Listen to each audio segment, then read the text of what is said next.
I walked into Brandon's office that Tuesday morning holding a folder of wedding seating charts and vendor contracts. We were 2 weeks out from the ceremony, and I wanted to finalize the last details over lunch. His assistant wasn't at her desk, so I headed straight back. That's when I heard laughter behind his closed door. Not just any laughter, the kind that felt too intimate, too familiar. I knocked once, then heard sudden silence. Footsteps. The lock clicked. Brandon appeared in the doorway, his shirt collar slightly askew, his expression caught between surprise and something that looked like guilt. Behind him, adjusting her blazer with the ease of someone who owned every room she entered, stood Victoria Harrington. I recognized her immediately from Forbes. She was his boss, the woman with a net worth that started with a B and ended with Ilion. She smiled at me like we were old friends, but her eyes assessed me the way you'd study a business competitor. Brandon cleared his throat. "Babe, what are you doing here?" Victoria extended her hand. "You must be the bride. I've heard so much about you." But something in the way she said it made my stomach turn cold. This wasn't new. Whatever I'd just walked into had been happening for a while. Victoria left first, brushing past me with a cloud of expensive perfume and confidence that felt deliberate. Brandon watched her go, and I watched him watch her. There was a familiarity in the way his eyes followed her movement, the way he straightened his posture when she glanced back. She adjusted his tie before stepping into the hallway, her fingers lingering just a second too long. It was the gesture of someone who'd done it before, many times, until it became habit. My chest tightened. I'd adjusted that same tie this morning before he left for work. I'd kissed him goodbye at the door, reminded him about the final cake tasting that evening, told him I loved him. And now I stood here watching another woman touch him with the casual ownership of someone who knew him differently than I did. Brandon turned back to me, his smile too bright, too practiced. "Sorry about that. Victoria just stopped by to discuss the launch strategy." I nodded slowly, my mind cataloguing every detail. The locked door. His rumpled collar. Her comfort in his space. "Right," I said quietly. "The launch." But I already knew this wasn't about business. Not entirely. 4 years earlier, Brandon had been a mid-level marketing consultant with big dreams and bigger debt. He'd scribble ideas on napkins during dinner, talking about disrupting industries and building empires. I believed in him when nobody else did. While he worked his day job, I spent my evenings after my own work building his pitch decks. I researched competitors, mapped out branding strategies, refined his messaging until it sharpened into something investors might actually want to hear. I taught myself design software to create mock-ups. I reviewed financial projections until my eyes burned. I wrote the executive summaries that would eventually land in front of people like Victoria Harrington. When he finally got his first real meeting, I was the one who coached him through the presentation, who stayed up the night before drilling him on questions, who reminded him to breathe. I watched him walk into that conference room carrying my work in his briefcase, my ideas in his head, my confidence borrowed and worn like armor. He came out with a handshake deal that changed everything. But somewhere between that napkin and this office, between those late nights and this morning, my contributions became invisible. I'd built the foundation. And now someone else was taking credit for the structure. That night, while Brandon showered, I did something I'd never done before. I checked his phone. My hands shook as I entered his passcode, our anniversary date, the one detail that made this betrayal even more bitter. The messages loaded slowly, each one a small detonation. Months of conversations with Victoria. Late-night texts that had nothing to do with quarterly reports. Photos from business trips I'd helped him prepare for, trips where he'd called me from hotel rooms and said he missed me. But the timestamps on these photos showed different stories. Dinners that lasted until midnight. Weekends labeled as investor conferences that looked more like romantic getaways. And affection that mirrored ours, the same pet names, the same inside jokes, the same promises. She knew about me. Her messages referenced the wedding and your fiancé like I was an obstacle to navigate rather than a person to respect. And Brandon had let her. He'd maintained 2 relationships, 2 versions of himself, and somehow made both of us believe we were the only one. I heard the shower turn off. Quickly, I put his phone back exactly where I'd found it, screen down, charging cable at the same angle. My heart hammered against my ribs. Everything looked normal. But nothing would ever be normal again. I spent the next day researching Victoria Harrington the way I used to research Brandon's competitors. $2 billion net worth. Founder and CEO of 3 successful companies. Known in industry circles for mentoring promising young executives, particularly men, before absorbing them into her corporate empire. There were patterns. She'd discovered at least 5 rising stars in the past decade. Each one had started as a protégé, gained visibility through her platforms, then eventually disappeared into her organizational structure. Some left afterward, starting over elsewhere with non-compete clauses that limited their options. Others stayed, comfortable but diminished, their potential capped by her shadow. Brandon fit the profile perfectly. Ambitious but unproven, talented but rough around the edges, hungry for validation from someone powerful.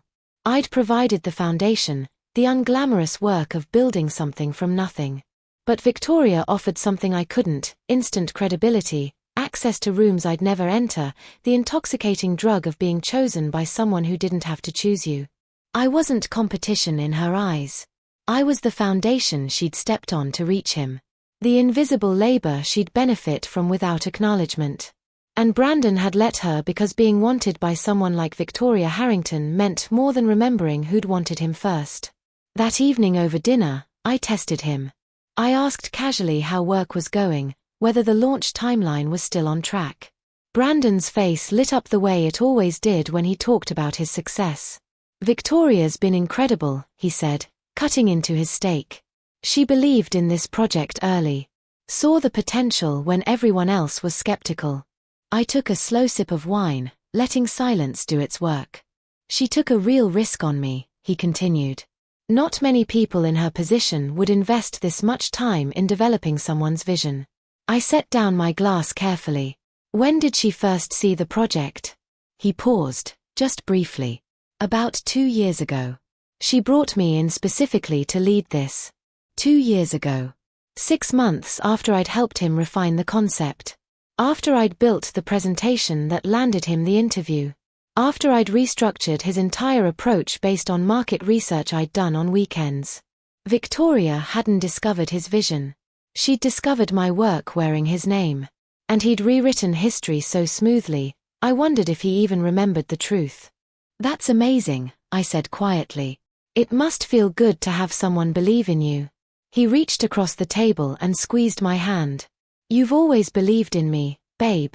That means everything." But apparently, it hadn't meant enough. I waited until Brandon left for an overnight investor meeting before diving into our shared cloud storage. Everything was still there, backed up and time-stamped. Early drafts of presentations with my comments in the margins. Strategy documents I'd created, complete with my personal email in the file properties. Branding mock-ups showing version histories that traced back to my laptop.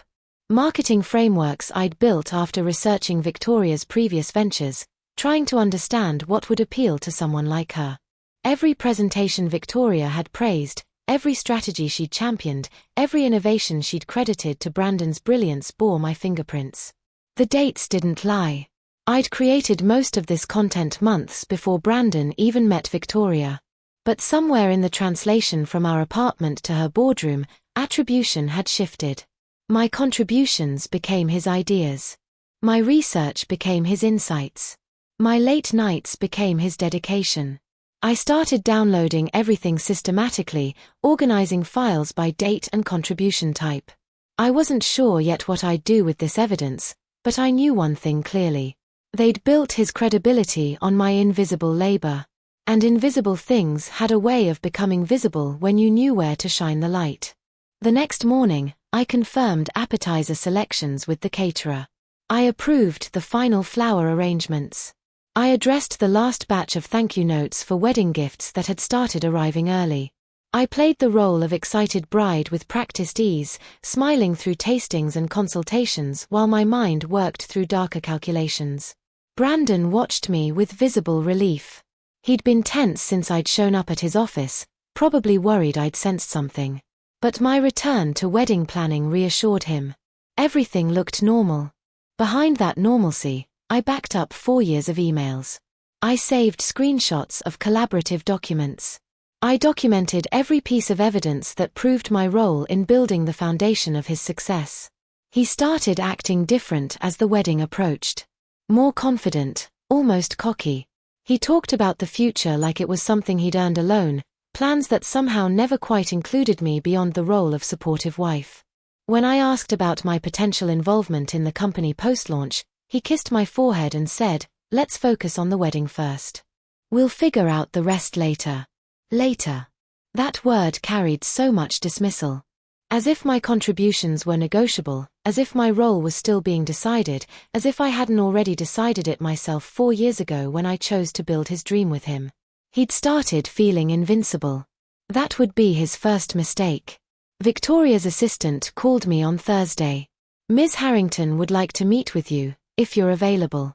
She mentioned it might be helpful to connect before the wedding, as a professional courtesy. Professional courtesy. The phrase felt calculated, designed to sound benign while carrying undertones of power.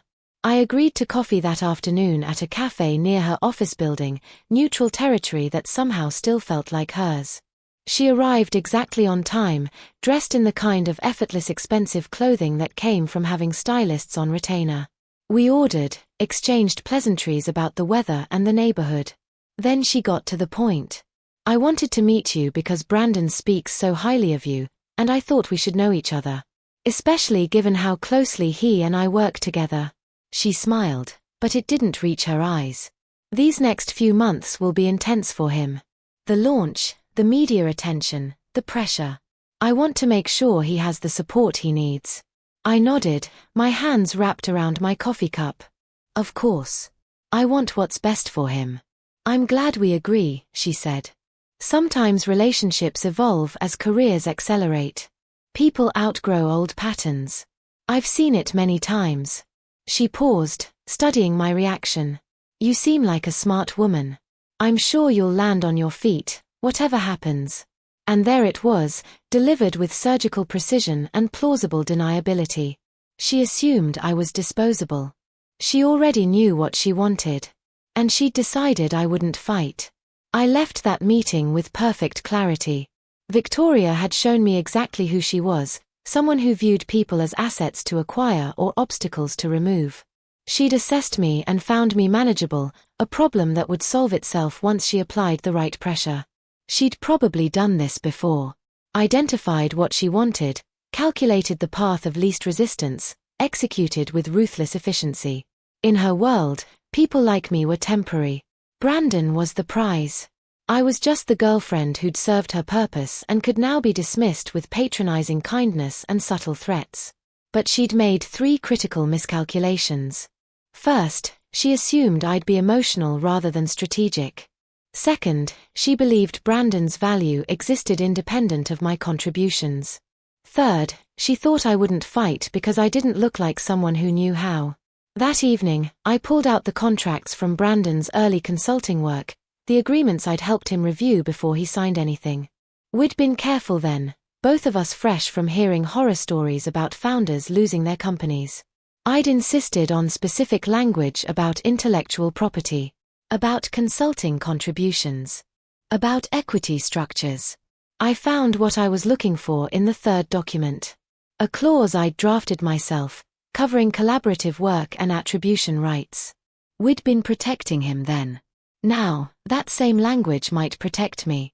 My lawyer's name was Clarissa Montgomery, someone I'd worked with years ago on a freelance contract dispute.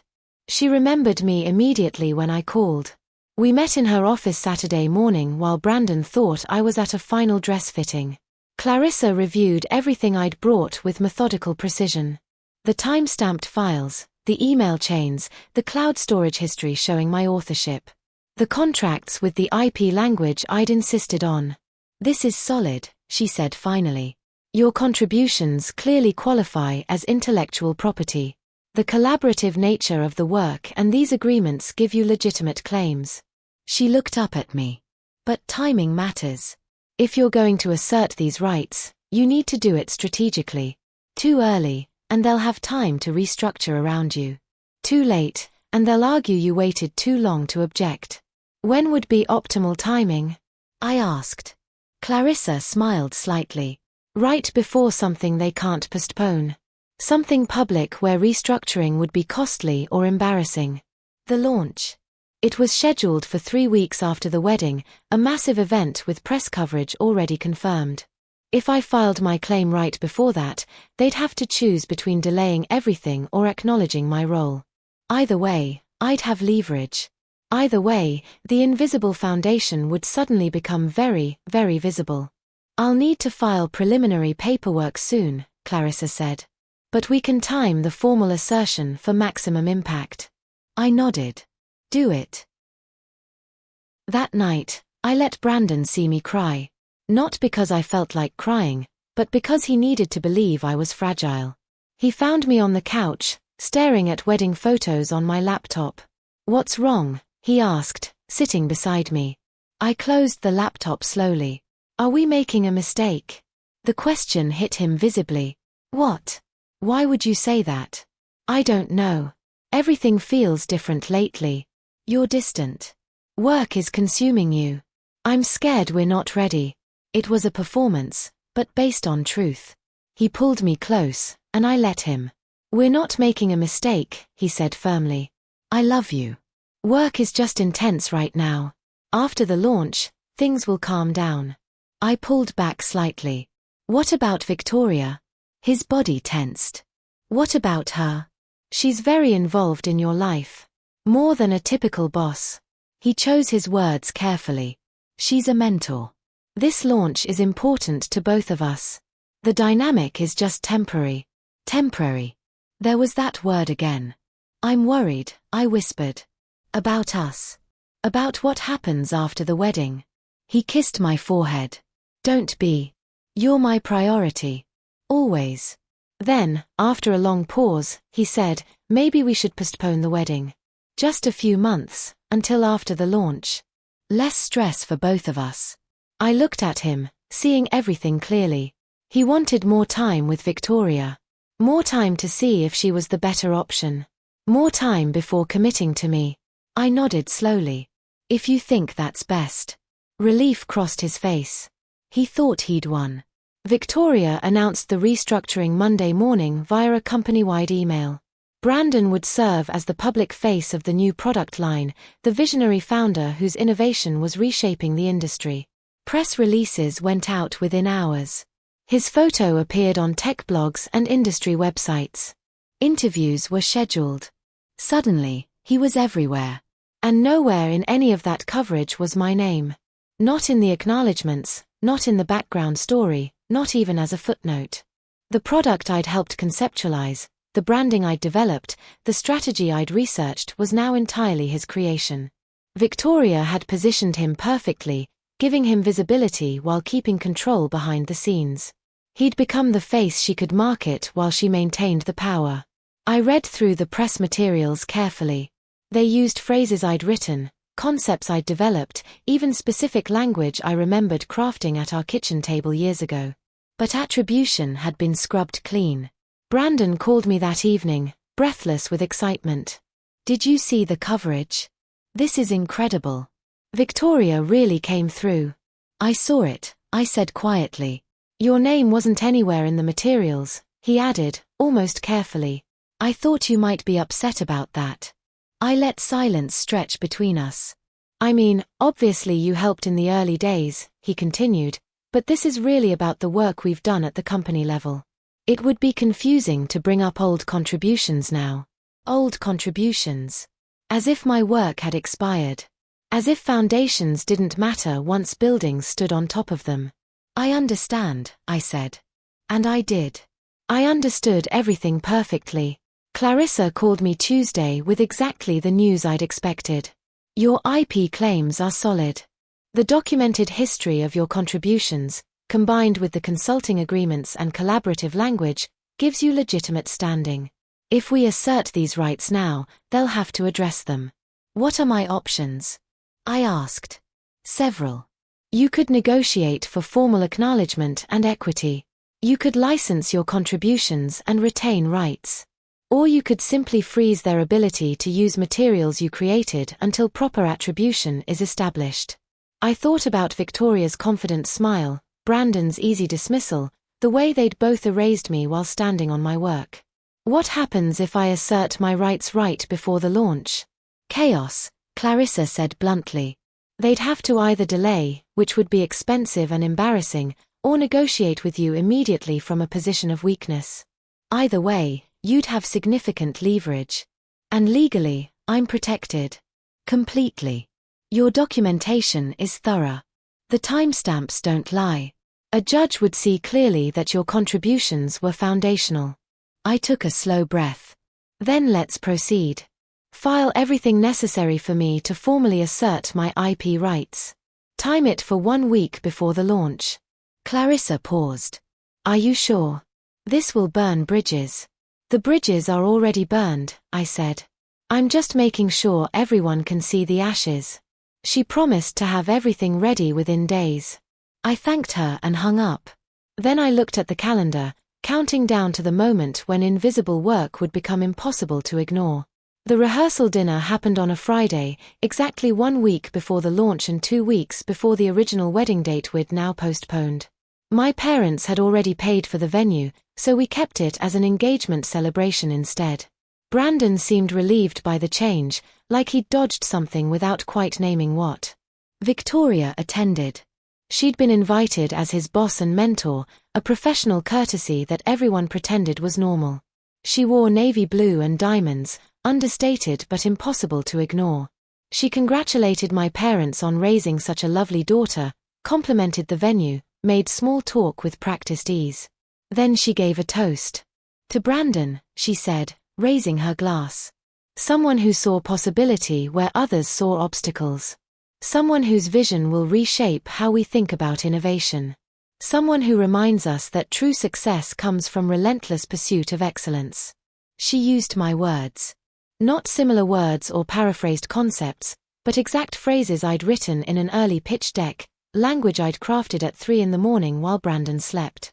She delivered them beautifully, like they'd always been hers.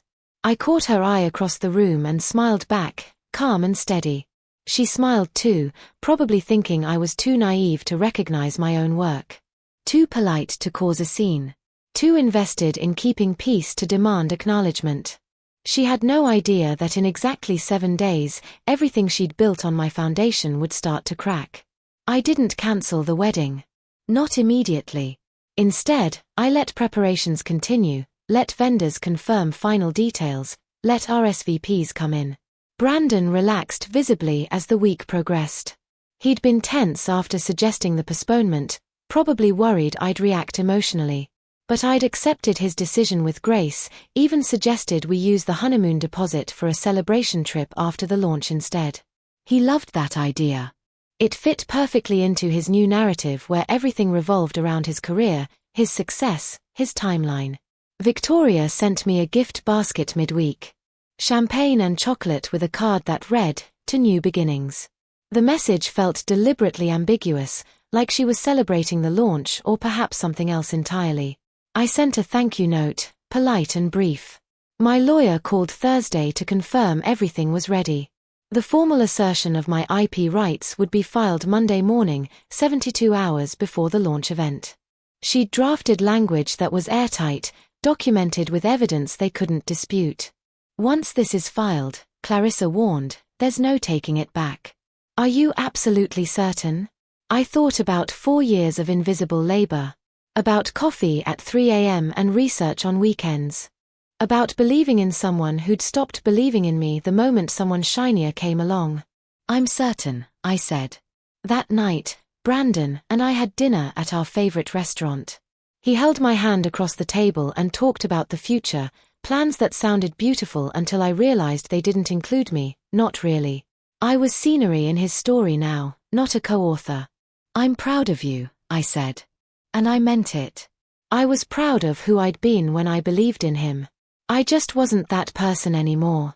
Monday morning, Clarissa filed the formal assertion of my intellectual property rights. The documents went to Victoria's legal team, Brandon's email, and the company's board simultaneously. By 9:30 a.m., my phone started ringing. I let it go to voicemail. The legal filing was comprehensive and undeniable.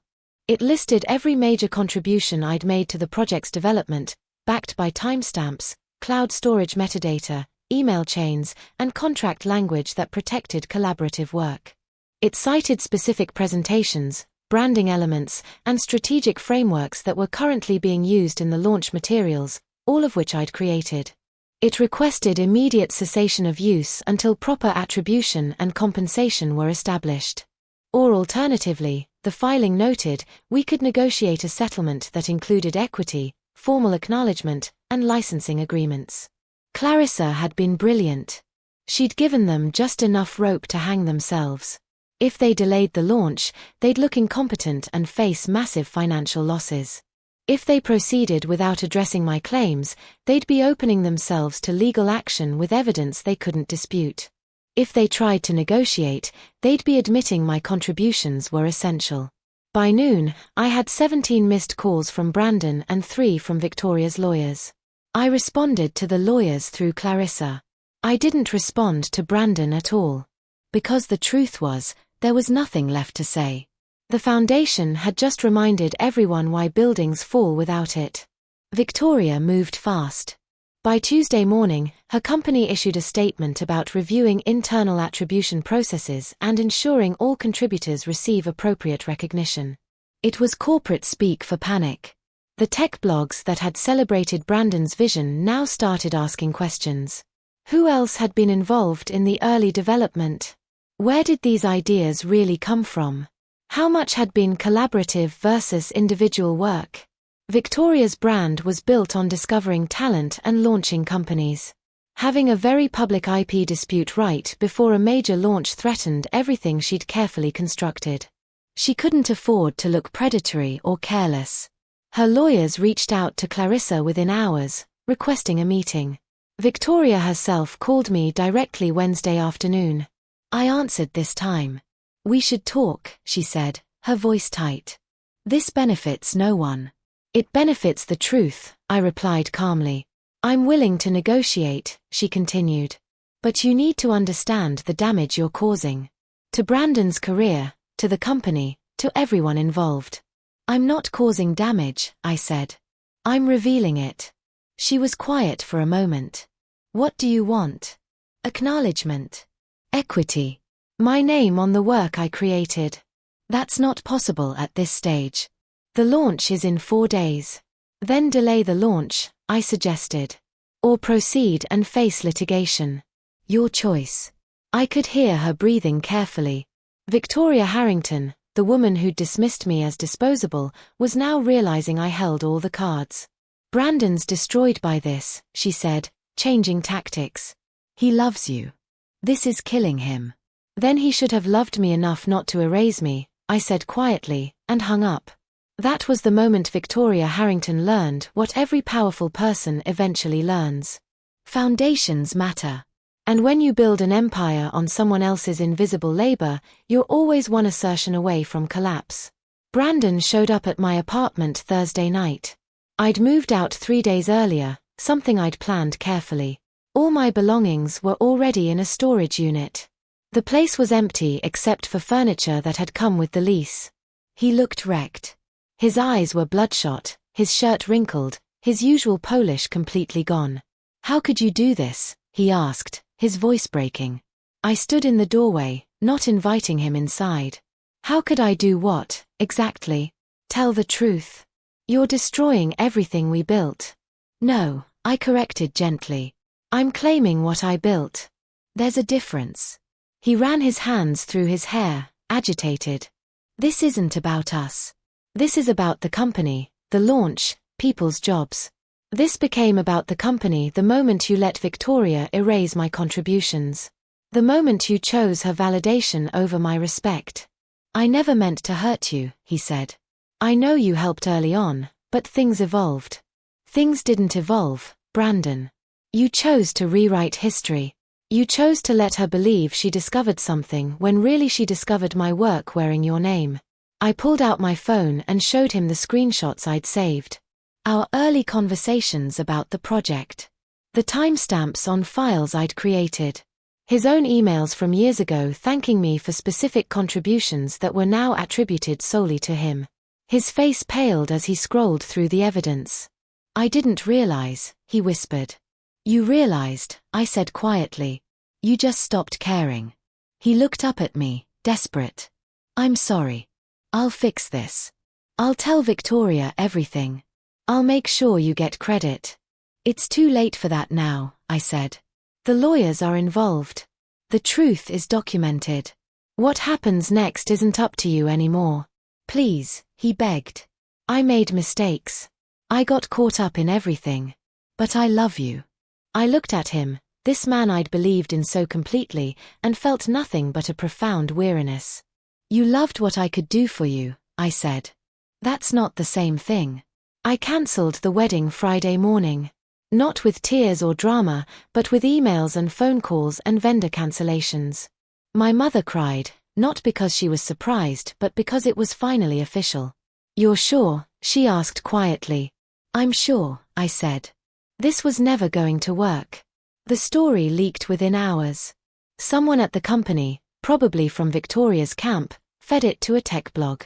"Messy breakup threatens major launch, IP dispute reveals complicated history behind rising star's success." The headline was more accurate than they probably intended. By Friday afternoon, 3 different journalists had requested interviews with me. Clarissa advised me to decline for now, let the legal process play out. But the narrative was already shifting. People started asking the right questions.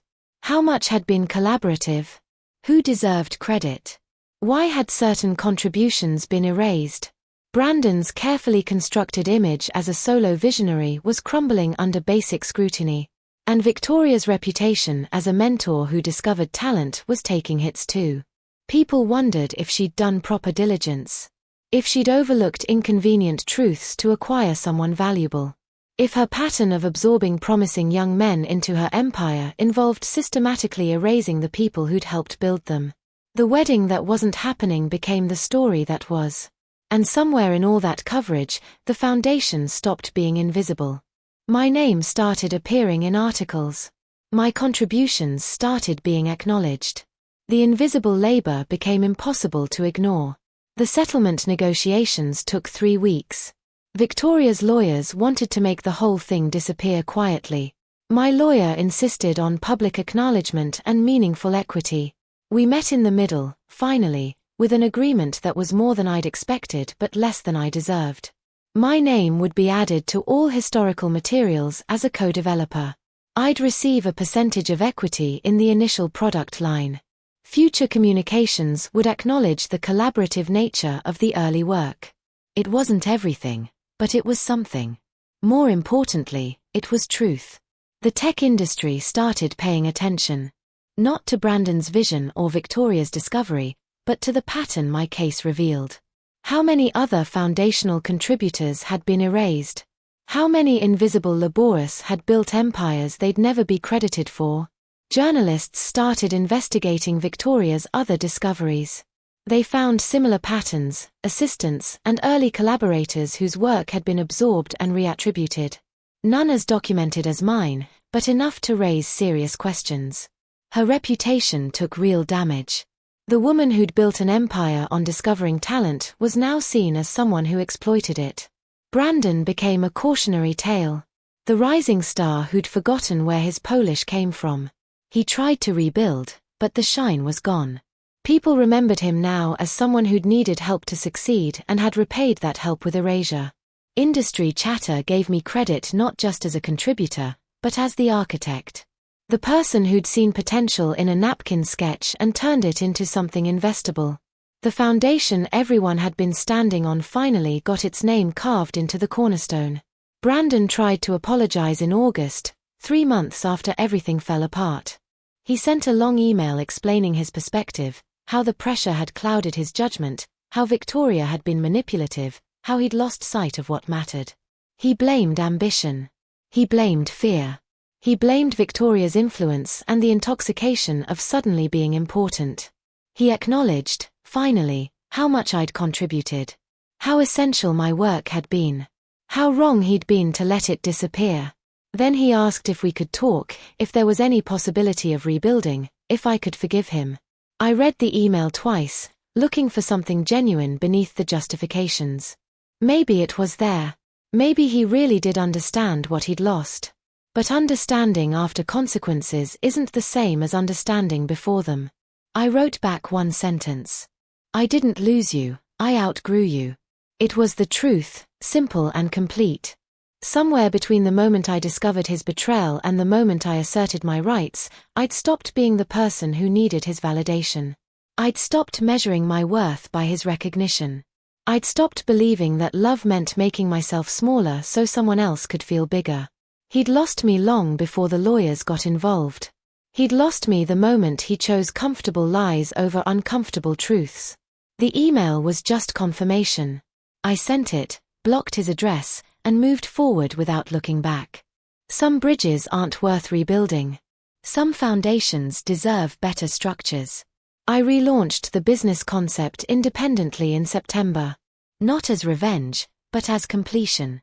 The idea had always been bigger than Brandon's implementation. I'd shelved aspects of it years ago because they didn't fit his vision. Now I brought them back, refined and focused. I called the company Foundation Labs, which made some people smile and others uncomfortable. The name was deliberate. It acknowledged that great things are built on invisible work, that foundations matter, that credit belongs to builders not just architects. The first headline was sweet. Original architect launches venture, former partner's co-developer builds vision on her terms. My name was first. My photo led the article. My vision drove the narrative. Investors reached out immediately. Not because of scandal or sympathy, but because my track record was documented now. I'd built something valuable once, even if someone else had taken credit. People wanted to see what I could do when my name was on the door. I hired carefully. I built slowly. I prioritized culture over speed, truth over optics. We launched our first product 6 months later to solid reviews and steady growth. Nothing explosive, nothing that would make me a billionaire overnight. Just honest work, honestly credited, building toward something real. Brandon wasn't part of it. Not his investment, not his insight, not even his acknowledgement. The absence felt appropriate. Some people are chapters in your story. Some are lessons. Brandon was both, and I didn't need either anymore. A year after everything collapsed, I received an invitation to speak at a conference about innovation and collaboration. The organizer mentioned my story specifically, how it had sparked industry conversations about attribution and equity. I almost declined. I didn't want to be defined by betrayal or known primarily for what someone had taken from me. But then I realized that wasn't the story anymore. The story was about foundations, about invisible labor becoming visible, about people who build things mattering as much as people who present them. I accepted. The talk went well. I didn't mention Brandon by name or dwell on Victoria's manipulation. Instead, I talked about collaborative work, about documenting contributions, about ensuring that foundations are acknowledged before buildings are celebrated. I talked about the danger of letting one person's visibility erase another's labor. After the talk, a young woman approached me. She was an early-stage founder working with an established accelerator, and she was worried her contributions were being minimized. "How did you know when to fight?" she asked. I thought about that carefully. When the cost of staying silent became higher than the risk of speaking up. When I realized that accepting erasure meant accepting that my work didn't matter. When I understood that protecting someone else's comfort required destroying my own worth. She nodded slowly, processing. "Were you scared?" "Terrified," I admitted. But I was more scared of becoming someone who let herself disappear. She thanked me and left, and I hoped she'd remember that conversation when her own moment came. 2 years after the wedding that didn't happen, I attended a conference where Brandon was speaking on a panel about entrepreneurship. We hadn't spoken since my one-sentence email. I wasn't planning to attend his session, but curiosity pulled me in. He looked different. Less polished, more uncertain. The confidence that had made him magnetic was gone, replaced by something that resembled humility but might have just been exhaustion. During Q&A, someone asked about his biggest failure. He hesitated, then said, not recognizing the value of the people who believed in me before anyone else did. Not protecting those relationships when success made me feel invincible. He didn't look at me, but I knew he was thinking about me. After the panel, I left quickly. I wasn't interested in revisiting old pain or accepting apologies that came too late to matter. But I did feel something unexpected, not satisfaction at his diminished status, but a quiet recognition that we'd both learned something necessary from this experience. He'd learned that success built on erasure is temporary. That visibility without foundation eventually collapses. That the people you step on while climbing will be there when you fall. I'd learned something different. That my value existed independent of his recognition. That foundations matter precisely because they're invisible until they're gone. That sometimes the most powerful thing you can do is refuse to disappear. Later, I stood in my office at Foundation Labs, looking at walls covered with project plans and partnership agreements and photos of my team. Everything Continue 3:09 Amir was built honestly. Every contribution was documented. Every success was shared. She thought money made him powerful, I thought, remembering Victoria's confident smile that day in the cafe. I knew the truth, I was the power. I always had been.